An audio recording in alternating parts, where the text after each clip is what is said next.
Welcome to Dead Man Talking. Come with me as we step into the deep dark forest of fear, and let us pray we see sunrise in the morning. As ever, I hope you guys enjoyed this one as much as I. Please do let us know what you thought down below in the comments box. Please do like and share. It really does help with the channel and our community further. And of course, don't forget to hashtag Team Fear.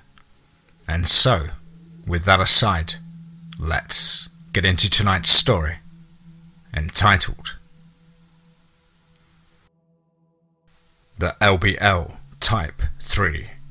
All roads lead to vengeance. Let's get straight into that. This isn't going to be one of those pretty Twilight type stories of werewolves and vampires. No. This, I confess from the get-go, is a deeply disturbing journey spiraling into an endless cavern of decrepit torture, darkness, and violent bloodlust. Do not say I didn't warn you. It's probably best if you let the little pups make their way out of the room as I begin my story, my death, my hunger, my... It was a cold-ass windy night in the LBL as I was coming down Route 274, heading towards Confederate in my big rig. I was happy as a tired, overworked trucker could be with his beat-up old truck, the heater of which had a possession of its own, meaning it rarely ran for more than 5 minutes at a time. My breath fogging my glasses as I pushed on further down the mountainside route. Here there were nothing but game and mountainous forests for miles and miles. It was something I had grown accustomed to over my 25-year career as a truck driver. The dark and loneliness of the great mountains and hills to the forest and tundra were part of the parcel of the job. I mean, sure, you could have a companion bunk with you. Guys had their wives and shit, but I never really been one for the ladies. No, my eyes were always on the money. Anyway, as I was saying, I was making my way down the mountain, following long snaking bends in the sheer roads. I was making good time for my last drop-off, and then looking forward to heading on home for 6 months at my hunting cabin in Kentucky. Unfortunately, God had other plans for me that morning. As I made the beginning of a turn into a bend in the road, something was tailing me. Something large and dark suddenly became apparent in my wing mirror. At first, I thought it was my eyes playing tricks on me. After all, I had been on the road since 7 p.m. the night before. It was now just past 4:25 a.m. I continued my path and lost sight of it as the next bend in the road was coming up. As I made my gradual turn into the bend, again, something large and dark suddenly shot into view in my other wing mirror. Now these roads are notorious killers. Black ice ain't no joke, especially with 45 tons of rig under your ass. And so I continued to concentrate on the job at hand. Bang!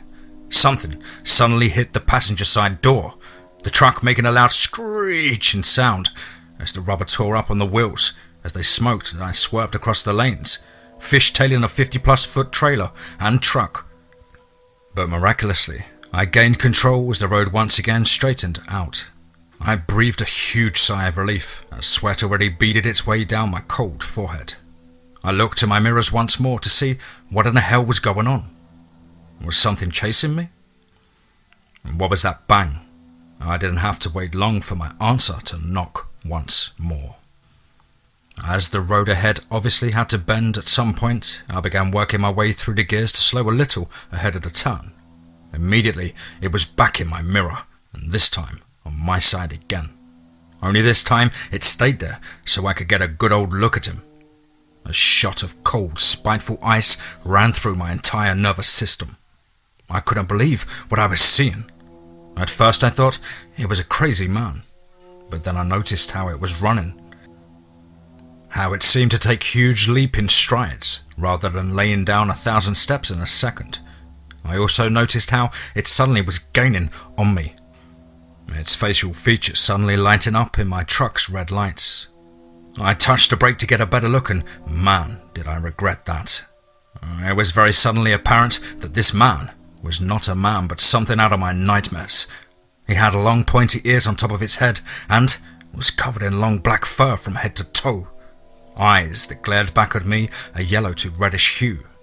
His canines, God, and they were gleaming in the rear light's reflection. Easily 6 or 7 inches long. A wild mane like tuff surrounded his shoulders and head like a mighty African lion. I instantly knew that I was in trouble, as long plumes of breath bellowed out from its maw. This was trouble that no man should ever have to witness or endure, and unfortunately for me, it would be only the beginning of my depraved journey, a journey bathed in regrets, pain, confusion, and of course, violence.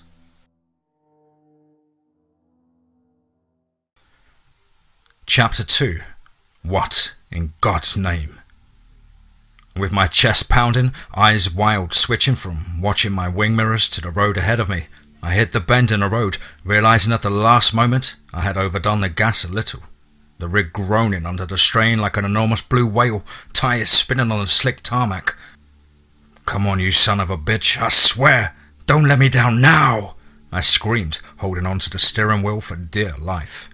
But it was no use. I needn't have tried. I may as well have just rolled the damn rig off the sheer cliff to my side then and there.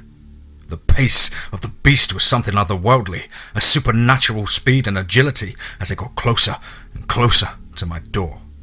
It was mere feet away from my door to the cab, and things suddenly seemed to slow down, all at once.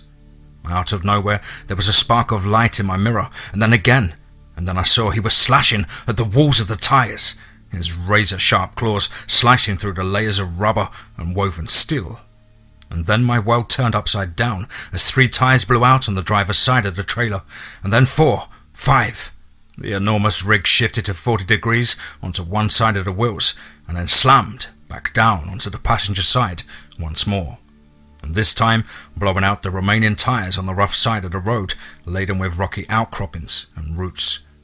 And then the rig shifted violently once more as I looked to my side as the beast ripped the cab door off at its hinges, and the vehicle barrel rolled up and off the roadside to a 100+ foot drop below, surrounded by pine, dense forest. Our eyes met for that endless time that seemed like a lifetime, but was surely only a matter of 5 or 10 seconds. Our eyes met as the beast boomed a hefty growl from deep in his chest, before reaching in with a sinister smile on his face, eyes wild with fury and intent to feast soon on my flesh, to bathe in my hot blood amongst the frosty pines. As shattered glass fragments blitzed their way into every part of my neck and face, the titanic wailing of the rig's bent and broken frame soaring through the dark night's air, the grinding sound of the engine wild as the gas was to the floor as I readied myself for both impact and the beast's frightful jaws. And right before the impact with the forest below, the creature sank its teeth deep into my shoulder and neck, and searing white-hot pain shot through my entire system. I punched and tore at its thick mane that seemed impenetrable to my hardest of my attacks, and then, bam! Everything went black.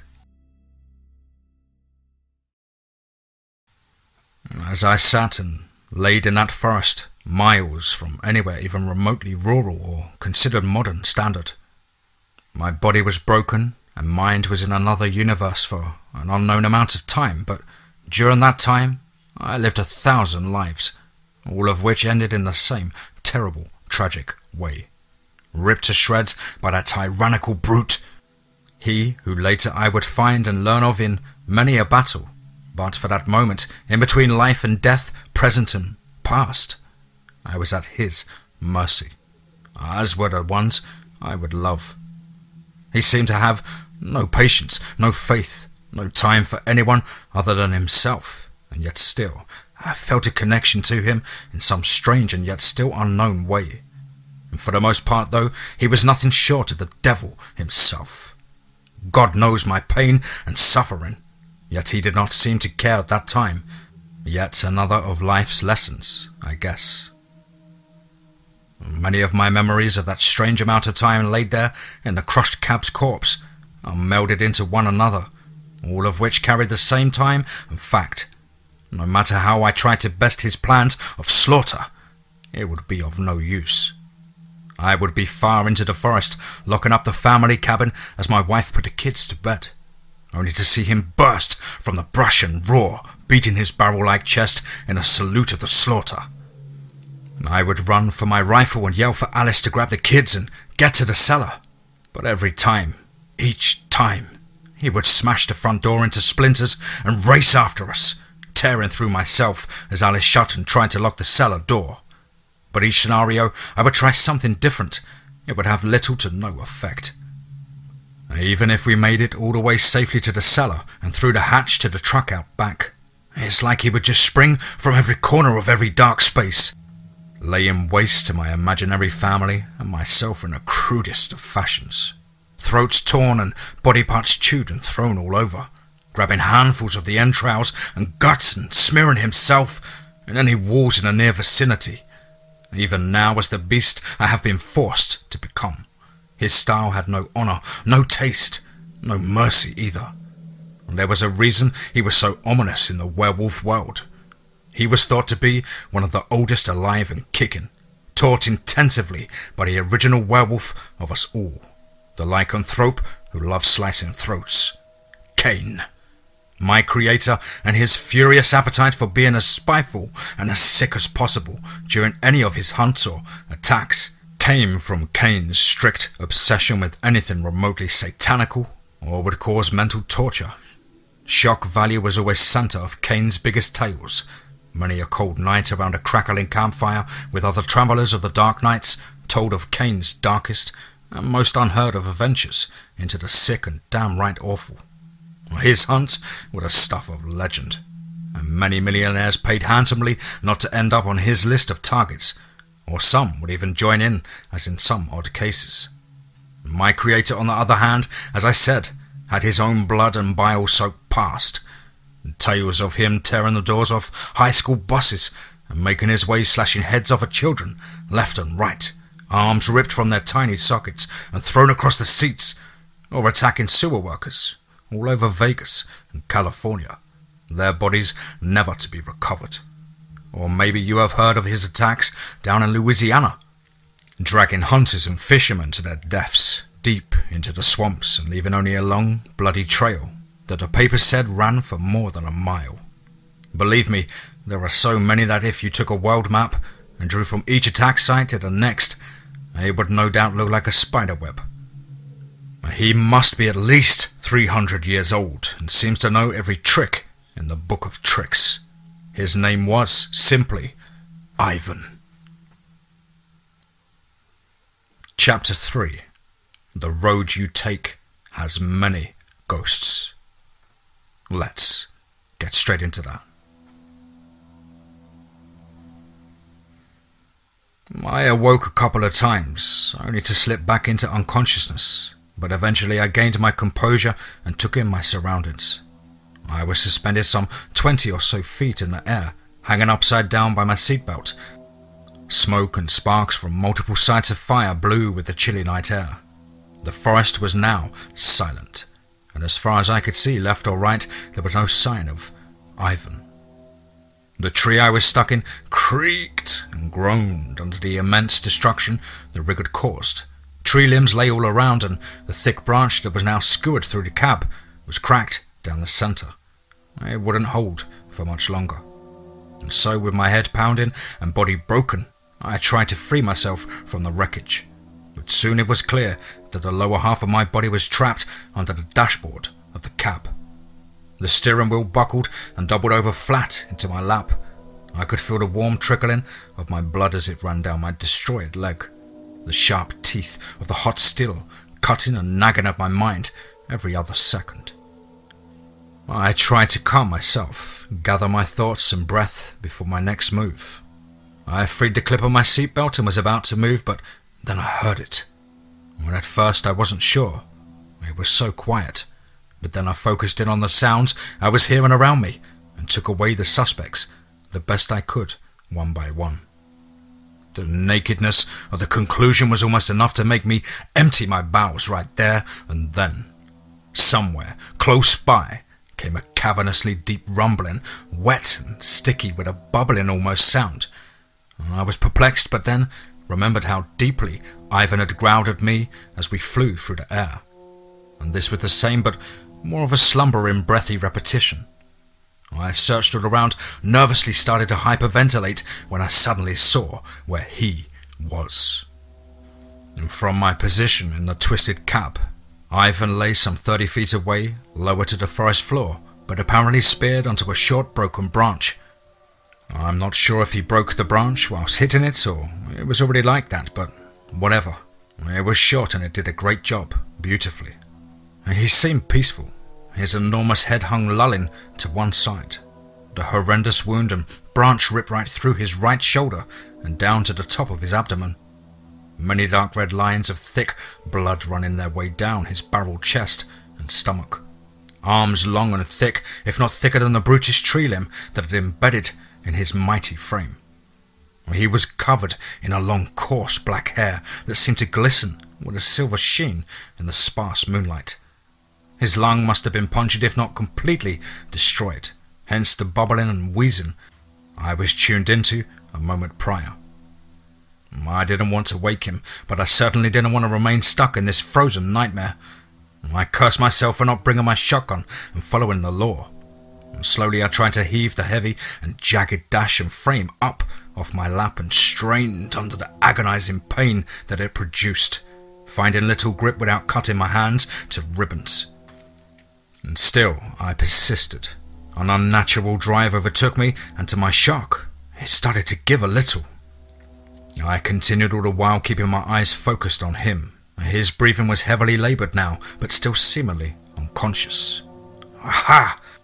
I gasped aloud and then winced as blood rushed to the wound in my right thigh, coupled with the thought of that beast awakening. Confused at my newfound ability to bend metal, I finally freed myself from under the dashboard. I was in a bad shape, but still alive and breathing. Quickly and as carefully as I could muster, I made my way down and onto the buckled tree trunk and shimmied my way down from branch to stump, again all the while trying to maintain visual on him. I leapt the last 8 or so feet down to the forest floor that was surprisingly thick with dead pine needles. A thought crossed my mind for a second. I considered rendering him nothing more than a bloody pulp of bone and flesh, with a large and crudely knobbled club-like limb laying to my left. But alas, I chose to make my escape and use my time ahead of him should he ever awaken from his deep, gravely slumber.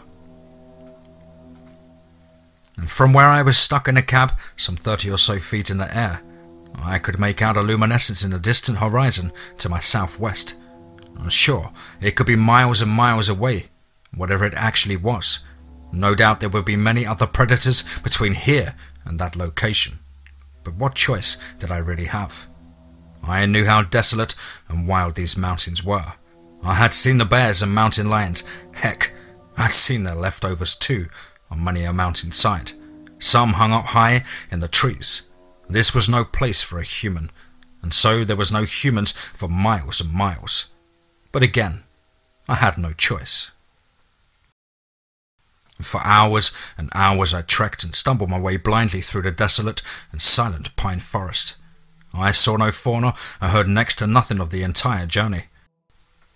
It was like the inhabitants of that mountain were either no longer here, nor eating, nor sleeping, or in the rest, or they were quite literally dead. It mattered little, as I gasped for breath and my head spun from bloodlust and no doubt shock that had slowly settled in. I had to find shelter soon. It was obvious the weather was getting worse by the minute. It was a full-on blizzard out, and the roads would be shut down at the bottom of the mountain. Carelessly walking into a black and white void became almost nauseous as I fumbled blindly forward with the wind wailing around my ears and back of my neck, down my spine to my lower back. I finally crested a high ridge and could make out in the distance some 10 or so miles, maybe less. And there was my salvation. The luminescence was from a small remote as fuck town. Barely even 100 or more buildings all circled around a town square. Very abruptly, an angered, painful howl erupted into the night sky from my rear. He was close, but still some distance away, I hoped. And so, I grabbed my shit, gritted my teeth, cursing aloud to the gods above for my luck. Okay, I get it. First my wife left me because she wasn't happy, and she takes my damn dog. Now, I'm getting hunted by a damn dog. Whose idea was this, huh? I screamed, and soon regretting their foolishness for giving him any clue to my location. Alright, if this is how it's gonna be then, let's get to it, yeah? I muttered under my breath as I continued to try and find a spot to hide or get to that town. Either one was better than the other option, and stay out here in the vast, dark forest and meet an end like no one should ever have to endure. Death by lycanthrope is something that dark, morbid legends are born off of. These dogs don't just kill, they enjoy every freaking second of it, which makes them all the more of a pain in the ass and more sinister and cruel, in my opinion. Biting cold wind burned my face and hands as I struggled with the terrain, and my mind was racing for any solution to my impending doom. But alas, there was nothing I could see that would protect me or keep me from that beast's mighty jaws. My head spun and my vision kept blurring in and out of focus. I must have sustained a concussion in the crash. I had to find shelter, and fast. As I made my way down a steep and rocky decline into another hollow, the luminescence of the small town in the distance was swallowed by the hill in front of me. The terrain at the bottom became boggy and swamp-like, with long grasses and hogweed snagging and tangling around my feet and arms, as I stumbled and tripped my way through what now was almost complete darkness, as the canopy above and vegetation around me grew thicker and thicker. Quickening my legs' pace as best I could, and a rancid nausea overtook me, and with another spell of dizziness I wouldn't be able to hold out much further. Another deep, guttural howl rang out across the mountains, and I wanted nothing more than to be home right then and there, or see a damn cop if I had to. I took a few more steps and then fell once more, and this time I finally succumbed to my injuries and the immense exhaustion.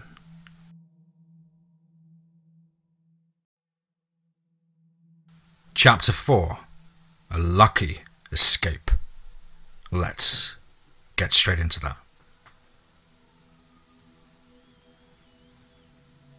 As I lay there in a state of unconsciousness, lost in the vast darkness between reality and dreaming, the cold wet ground and weeds between my fingers, and drops of rain falling in sheets down to meet my face and motionless body, I could smell the forest's piney and earthy smells, and its energy coursed through my body like electricity. I swear, either I was dead or this was an epiphany. I then saw a young lady on a dark, windy night, sat watching TV in her grandmother's trailer, a younger sibling on the floor in front of her whilst they watched the TV. It was like I was there in the room with them. I could smell supper cooking on the stove. I could hear the TV show host rattling on about goodness knows what. And then I heard it. Boom, boom, boom. Came from somewhere in the trailer. The two girls shot each other glances of concern and confusion. Again it happened. Boom, boom, boom. The eldest girl got to her feet ever so slowly, seemingly focusing on the outside of the trailer. Her younger sibling now whimpering loudly as tears streamed down her cheeks.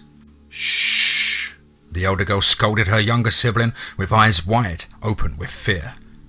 I think there's something outside, she whispered as she slowly crept towards the window.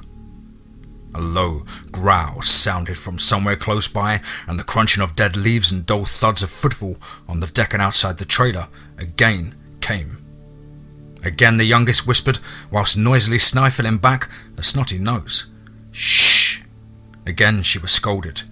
I could now hear the girls' heartbeats clanging in their chests as whatever was outside the paper-thin trailer walls got closer and closer to the window. Boom, boom, boom. The eldest girl gradually made her way over to where the window above the kitchen counter met with the door to the decking. The girl, expecting to see a raccoon or possum, ignored the glass door and leaned forward to look out at the window.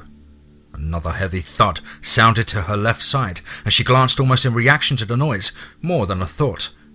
What stood peering in with no more than a couple of millimeters of framed glass door between it and the girls was a ferocious canine creature, almost like what had attacked me hours earlier, but seemingly older, or possibly, I don't know, natural looking.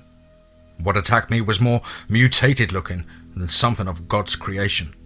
And still, the sight was incredibly unnerving as the girl and the beast locked eyes. She gasped aloud, "Whoa!" causing her younger sibling to scream, "Ah!" which in turn caused the beast to roar and hit the side of the trailer. It kicked the damn trailer almost off its footing, and leapt on two legs off the decking, and then vaulted quickly back on all fours, back into the tree line some 40 or so yards away. Boom, boom, boom. Again came the loud noise against the trailer, and the girls gasped as they thought another of the creature's friends might be lingering outside too. But it turned out to be the damn old apple tree, some steps off of the decking. The dog man had been eating the apples. I guess he decided stealth wasn't on his highest regard, and so chose to shake the damn tree instead. And seconds later, the little old grandma came stomping through her bedroom with a 30-06 rifle ready to murk somebody. And suddenly reality smacked me in the face once more as I regained consciousness and opened my eyes. I felt weightless for some strange reason. I also felt like I was being rocked from side to side. Was I on a boat? What the hell? I thought to myself. As my vision cleared and I was able to lift my head up a little, I could see a woman with long red hair, clearly equipped with some heavy-duty firepower. She was dressed head to toe in black combat gear, night vision goggles strapped to her head, and she was carrying a couple of rifles over her shoulder and a Sig Sauer 45 on her waist holster. Who are you?" I croaked through my frigid throat. She either ignored me or was concentrating on something else, as there was no response. "Think you missed us, Mum?" a young man's voice said softly. "Be quiet, child, or you're leading right to us." What the hell was going on here? Why was there a kid here? Second of all, no. Wait. This lady looked an awful lot like the oldest girl from my unconscious dream. "He's stupid. He never would have guessed our spot," the boy complained again, seemingly not fazed by the forest's meaner predators. "Shh!" Again she scolded him, and this time I was sure it was her of those same eyes grew wide with fear for what seemed might happen should whoever or whatever they are hiding from return. Okay, the boy replied, looking a bit sheepishly at his mother's reactions. "How's that splint coming?" she asked the boy.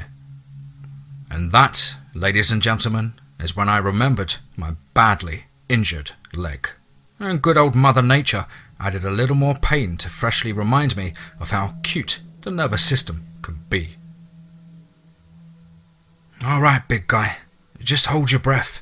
We've got one more thing to do and you're good to go," said the unknown child as he leaned over me and secured a rope over and around my leg before quickly drawing it tight in one hard tug. "Whoa!" I screamed as searing hot pain shot through my body, and he tried to cover my mouth with his hand. "Too late. Great, just great." The woman scolded me this time, and with those eyes that said, "You done messed up, mister." And without another word said, she stepped over to me and gum-butted me in the forehead, knocking me unconscious once more. I mean, this was a rescue mission, right? Anyway, I can't complain as she saved my life that night. They both did, actually. And by the time I came to again, I was on a stretcher, and I was in the back of a pickup as we hurtled down the mountainside road. I was bouncing from one side of the bed to the other several times, having the wind knocked out of me. Came bursting above the revving of the truck's engine. He was back. I could see tree limbs flying off into the air in various directions, his immense power clearly making light work of the trees and thickets. "Take him out, Owen!" the lady screamed as she fought to gain control of the vehicle as it bounced and launched from huge crests in the road. Suddenly, as we took a long right-hand bend, a huge black-clawed hand came up and over the tailgate of the truck, his roars making my chest and insides vibrate. "Go, go! He's on us!" I shouted as we came out of the turn and the truck began to pick up momentum once more. Now, his enormous head and top half of his frame began climbing up and into the bed of the truck. Bam! A heavy-duty 50 cal rifle round went off above my head from the cab rear window, the smoking end of the barrel firing again and again as red-hot lead slugs slammed into the torso of the beast. It raised one hand and arm to shield its face from the onslaught, and then click, click. "It's jammed," said Owen as he tried to clear the barrel and shoot again, but nothing worked. The werewolf beast, again getting his composure back, began climbing back into the bed of the pickup, a mere few feet away from my legs. "Pass me a gun," I shouted, raising my hand expectantly. "Here," Owen replied, passing me a 50 cal Lapua. He was almost over me when our eyes locked, and I could see the devilish anticipation that was building in this beast's mind. He could not wait to get his gnarly sharp fingers and claws into my tender thigh, to rip out my throat and bathe in my hot, steaming blood. "Not today, Fido!" I screamed before unleashing hellfire on its ugly arse. The recoil and rapport from the Lapua was something else, I tell you. I saw the first few rounds slam into its shoulder and chest, tearing and ripping muscle from bone. One round in particular went straight through the back of him. In doing so, the demonic beast fell from his clawed grip on the truck and rolled off down the embankment to our left, smashing through the trees and branches as it did so. And with that, it was over. We hit the black flat top a few miles down the road, and I finally let out a sigh of relief. And soon, once again, darkness consumed me as I fell into a deep slumber once more. Chapter 5. Alicia, Owen, and Wayne. Let's get straight into that. A number of days and nights passed by until around a week after I woke up, I was pretty much in and out of it. From my patchy conscious state, I could make out I was now inside a home of sorts, laid up in a warm, clean bed. A large window in front of me showed swaying pines that towered way up and out of my viewpoint. An old radio crackled in and out of reception, much like my current physical state. My head throbbed and my throat and mouth were parched.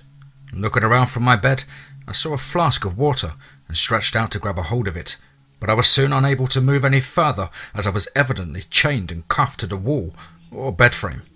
Again, pain shot through my entire system. "Hello?" I croaked. I soon heard footsteps coming down the long hallway outside of the room. A short woman with red or deep brown long hair walked in, soon followed by who I would later learn was her son. The boy passed me a glass of water as the woman helped me sit up and sip from the cool glass. "Good to see you're awake again. You're safe now," she said as I thirstily drank the cool liquid. "I'm Alicia, and this is my boy, Owen. You're sure lucky we were passing through," she added. Why, where are we? Why am I chained?" I protested wearily. "You are in my home, and you're safe, for now," she responded while shooting Owen an unnerving glance. "Yeah, bro, you're kinda the luckiest unlucky guy we've ever met," Owen added cheerfully. "But why am I chained?" I questioned, frustrated by the whole situation.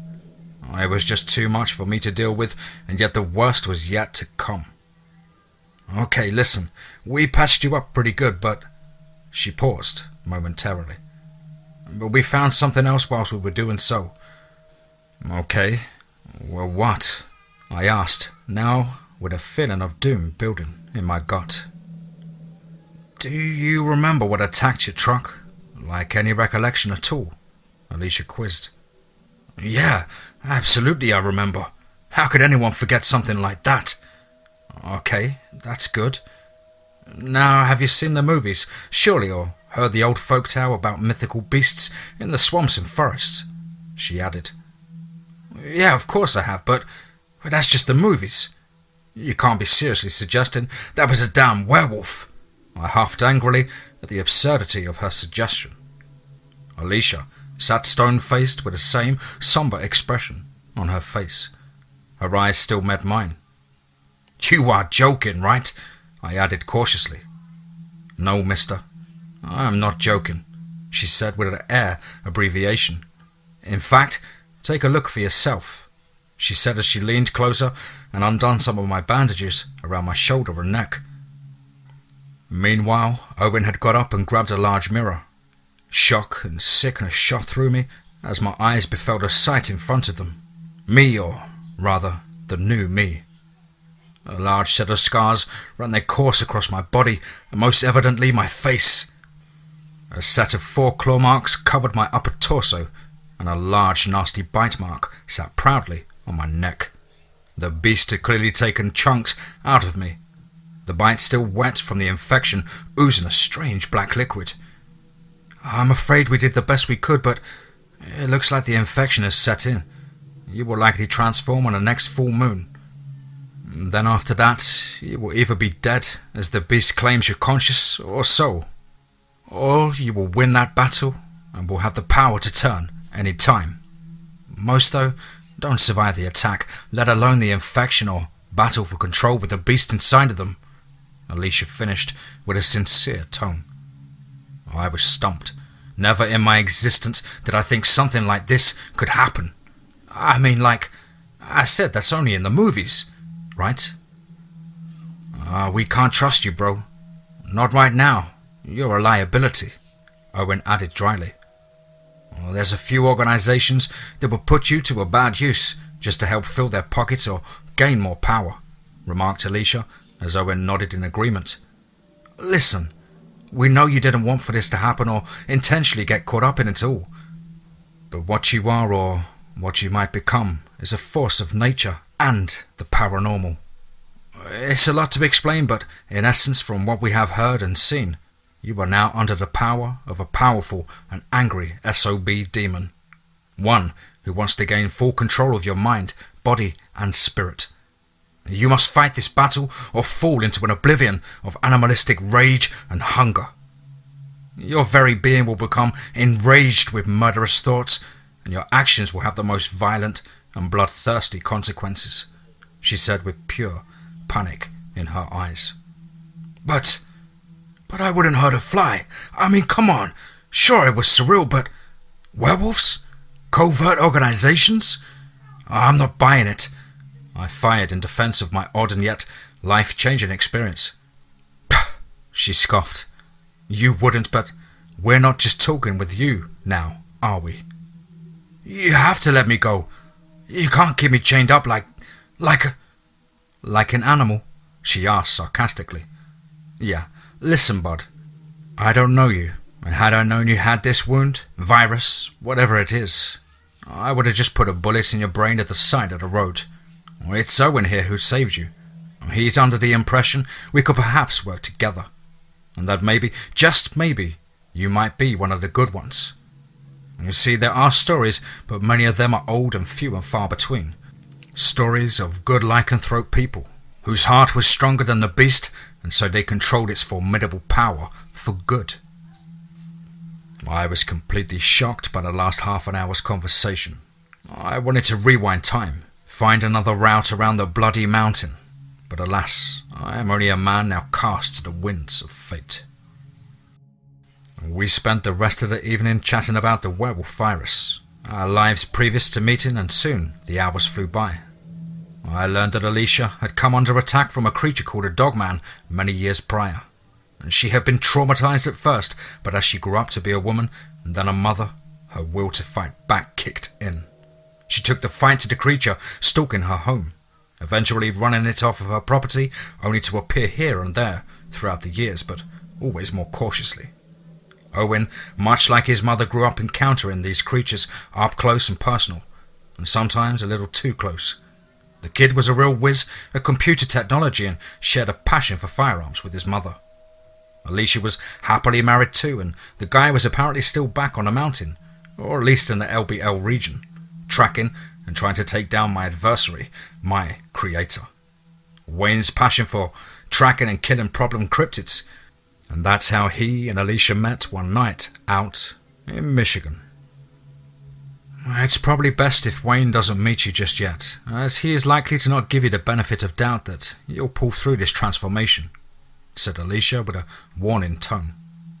He has a bad history with werewolves in general, so you're not going to be his next best friend, but hopefully you pull through this, and he understands that it wasn't your choice. Hopefully, that is, she added. Yeah, Dad can be a real hard ass sometimes, but he means well. I think you got it in you to win this, bro. You gotta fight, though, Owen said with more optimism than I could have mustered at that time. So how much longer do I have to stay like this for?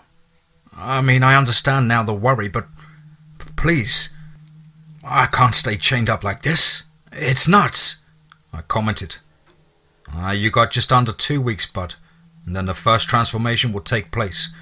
God willing, you survive it and win the battle for control. Otherwise, I'll have to put that bullet through your head, she added whilst chucking an unspent bullet into my lap. Good night, bud.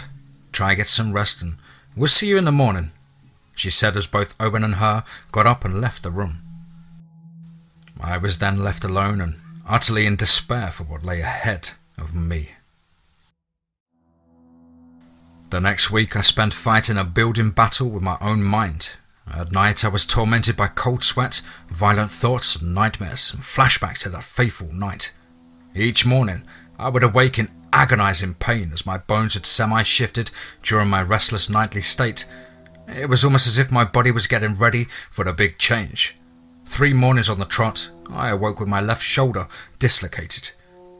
Alicia and Owen both resetting it in time and time again. Their care and trust of me was second to none. I don't know why she trusted her son's judgment. I could only guess she knew how wise beyond his years he really was. How much foresight he possessed when most would not. I owe him my life. The days passed by frankly in a blur of terror and pain, but pass they did. And soon I was all too aware that the warning they had given me was in fact true. A harsh truth, but a truth nevertheless. My appetite had completely vanished, and I was restless to say the least. My mind was slowly fragmenting between beast and human, and I could feel my blood boil with rage for no apparent reason, and Alicia kept an observant eye on me and the strength of my shackled fixins. I'm sorry, she would say as she left every night, leaving me to the silence of loneliness and searing pain of the virus to keep me company. As the days turned into a week and the final week before the new full moon drew closer, I tried to remember their words. There are stories of good lycanthropes, few and far between, but still, some did exist. And so, others had faced this path before me, and won. I decided one such morning of pain and sickness that I was tired of the fear, tired of what ifs and how. It was time I made my own destiny. If I could use my soon-to-be powers and ability for the greater good, then that is what I will do. The night of the new full moon came around much quicker than I had expected, and my body heaved in expectation of the transformation ahead. Heavy nausea racked my body, and bloodthirsty thoughts troubled my conscience. Wayne was due back to check in with Alicia the coming Wednesday, and she wanted me either out or ready to help her in their fight against unruly cryptids. Would I be able to take control of my bestial form? I did not know, but I was darn well going to give it my all.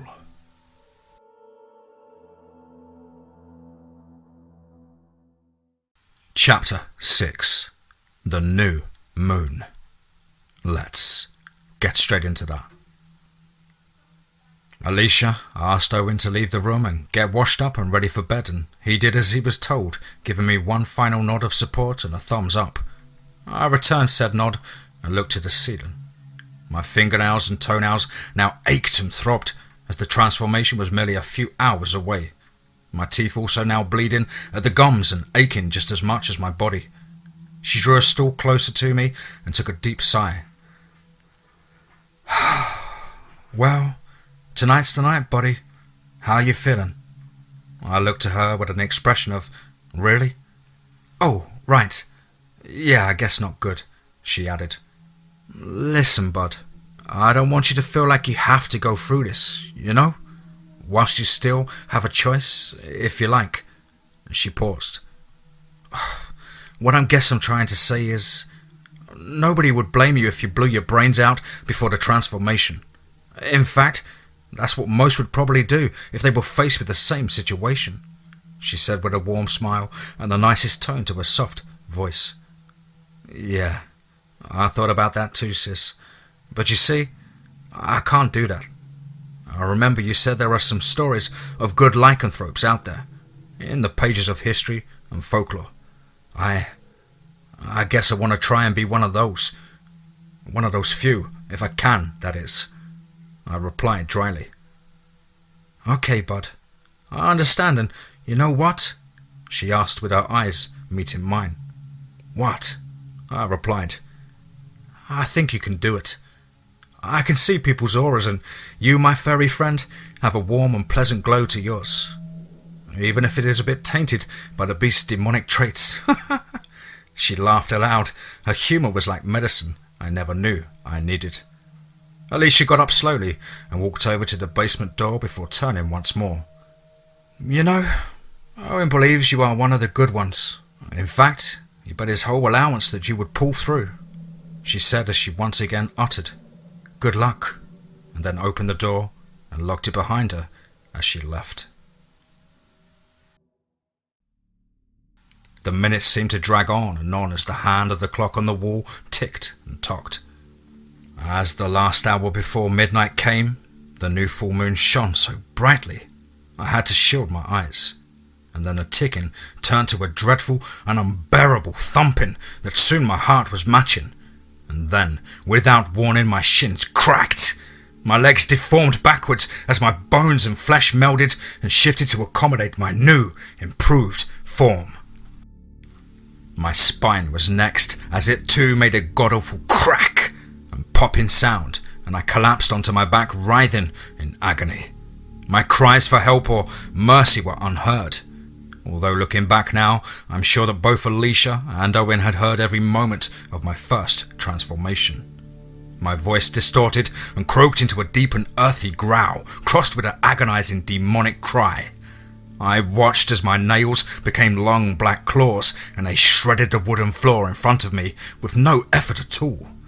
Coarse hair burst from my flesh and covered my entire being. Equally, my muscle mass increased and my vision swam in and out of a reddish hue and my normal sight, until eventually it stayed the blood-red hue. I could see so much. I could see every dust particle, even the small microscopic fibres that made up my bed linen. And finally, getting to my canine knees, I took in a deep breath and howled violently into the night. The next few hours were spent in a battle for dominance of my psyche, with the animalistic demon possessing my mind and body for control, slashing and yanking at the wall of my chains, and at times I would salivate at the thought of breaking these chains that held my beast in place, taking the short trip upstairs and slaughtering Alicia and Owen where they stood. But then the real me, the me, would gain control, and I would think rationally. This battle went on and on for hours and hours, until the early morning sun's rays cast long ribbons of warm light in through the window. As it grew and the new day was birthed, my transformation was complete, and I slumped down in a crumpled heap, exhausted but wholly okay. And more to the point, I was me. It was a new day, and I was a new man. A new dark and winding road for me to truck. Time to meet up with this Ivan and settle the score. It was time to go back to the LBL, and ultimately time for vengeance.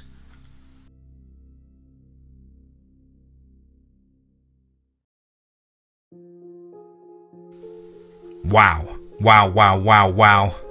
Why not another one? Wow. Hope you guys enjoyed that as much as I have writing it. Did plan to bring out a lot more, a lot further down the line, about a month or so's time. But with the pandemic hitting and everyone panicking, everyone's anxiety and depression through the roof, I feel if I can help out in any way at all, if it's just a little bit, with these stories as an escape, then I hope it did the trick for you guys. As you're all probably wondering, where's the guys from the farm? This isn't the LBL story that I remember. I'm building towards that, guys. I just wanted to bring in some new characters, add a bit more flavour to the story. Expect lots of cliffhangers and lots of shocking scenarios that I'm sure you didn't expect the direction of the story to take. I am aiming to hopefully bring out one of these, if not two of these, each week for you guys consistently. And hopefully we can build a long-standing, nail-biting series that you can all sink your teeth into. As ever, please do let us know what you thought down below in the comments box. Please do like and share. It really does help build the channel and our community further. And why not hashtag Team Fear. Of course, if you are a writer or have a story you'd like to share with us here on the show, whether it's a true or fictional piece, please do get it over to myself at the website, of course, which is www.DMTForestOfFEAR.com, and go to the submit story or report page. Or of course, if it's simpler, just hit me up on my email, which is dmtforestofear@gmail.com. I look forward to hearing from you. As ever, guys and girls, much love and respect to each one of you. Thank you all so much for all the hours and time you spend listening to my sad little voice. And above all, remember, be safe, not sorry.